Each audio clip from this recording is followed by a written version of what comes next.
Merci Monsieur le Président. Monsieur le Ministre, j'ai été rapporteur de la loi sur l'eau et l'assainissement qui a, enfin, après des années de bataille du Sénat, été adoptée. Désormais, les communes ont le choix de donner ou pas à l'intercommunalité la compétence. Elles sont libres et c'est la marque du Sénat.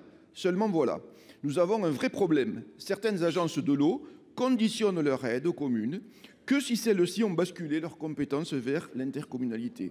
Vous comprendrez que cette façon de faire offusque nombre d'élus locaux et que nous, législateurs, nous nous sentions particulièrement floués parce que nous avons voté une loi et que certaines agences de l'eau, conditionnant leurs aides, vont contre la loi et l'esprit de celle-ci qui est de respecter la liberté et le choix des communes.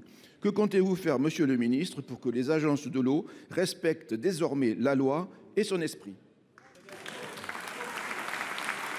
Pour vous répondre, la parole est au ministre de l'Aménagement du Territoire et de la Décentralisation, M. Rebsaben. Monsieur le Président, Mesdames, Messieurs les sénateurs, Monsieur le sénateur Alain Marc, permettez-moi d'abord de vous remercier pour tout le travail que vous avez effectué lors de l'élaboration de la loi eau et assainissement, de la part importante que vous y avez prise. Depuis, bien évidemment, dans le cadre de l'examen de ce texte, le gouvernement a défendu toujours la même ligne, concilier tout à la fois la pérennisation des transferts déjà achevés, je l'avais dit ici, sous une forme de mutualisation, et la souplesse de gestion que le Parlement, et notamment le Sénat, sous votre impulsion, a demandé à raison pour que nos territoires disposent d'outils adaptés à leurs spécificités. Cette adaptation à leurs spécificités, c'est tout l'objectif de cette loi qui a supprimé l'obligation aux communes de rejoindre des intercommunalités. Et donc, c'est un moment très important. Et j'ai confirmé ici même l'engagement qu'avait pris l'ancien Premier ministre vis-à-vis des décisions que proposait le Sénat, à savoir laisser la liberté aux communes. Pour autant, il ne peut être question de défaire ce besoin de mutualisation qui existe aussi dans de nombreuses communes de France. Et l'intercommunalité permet aussi aux communes de participer à l'élaboration des projets sur l'eau. Mais vous m'interrogez sur les agences de l'eau.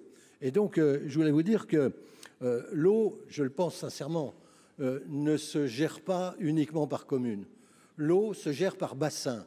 Il y a 6 bassins, vous le savez très bien, hydrographiques en France, et donc 6 agences de l'eau qui s'en occupent. Et donc il est clair que les agences de l'eau, comme toute organisation, et il s'agit d'un établissement public à caractère administratif, les agences de l'eau, dans lesquelles siègent des élus, doivent respecter la loi comme toutes les organisations à caractère administratif. Et donc, c'est pour nous une occasion de rappeler que les agences de l'eau, elles ont un rôle spécifique par bassin, organiser les choses, et que les communes seules auront bien du mal, sauf situation à le faire au niveau du bassin. Et je ne peux pas vous dire le contraire, mais félicitations pour tout ce que vous avez fait. Monsieur Marc. Monsieur le Ministre, vous ne répondez pas en répondant ainsi à ce que je souhaitais. Moi, je vais vous dire une chose. Nous sommes en train de travailler avec Christine Lavarde sur le devenir des agences. Et il est inadmissible que dans un état de droit, les agences ne se comportent pas, ne respectent pas la loi. Donc je trouve cette mise au pas.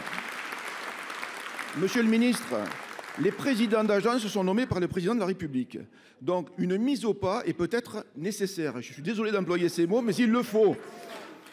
Et vous dites bien sûr que les communes, mais certaines d'entre elles peuvent le faire toutes seules. Il ne s'agit pas du tout de cela. Il s'agit du respect de la loi. Comment vous voulez que les Français écoutent aujourd'hui ce que nous pouvons faire au Parlement si les agences de l'eau, qui sont des agences d'État, ne la respectent pas? C'est inadmissible tout simplement. Alors nous comptons sur vous pour faire rétablir le droit et ce que nous avons voté tout simplement.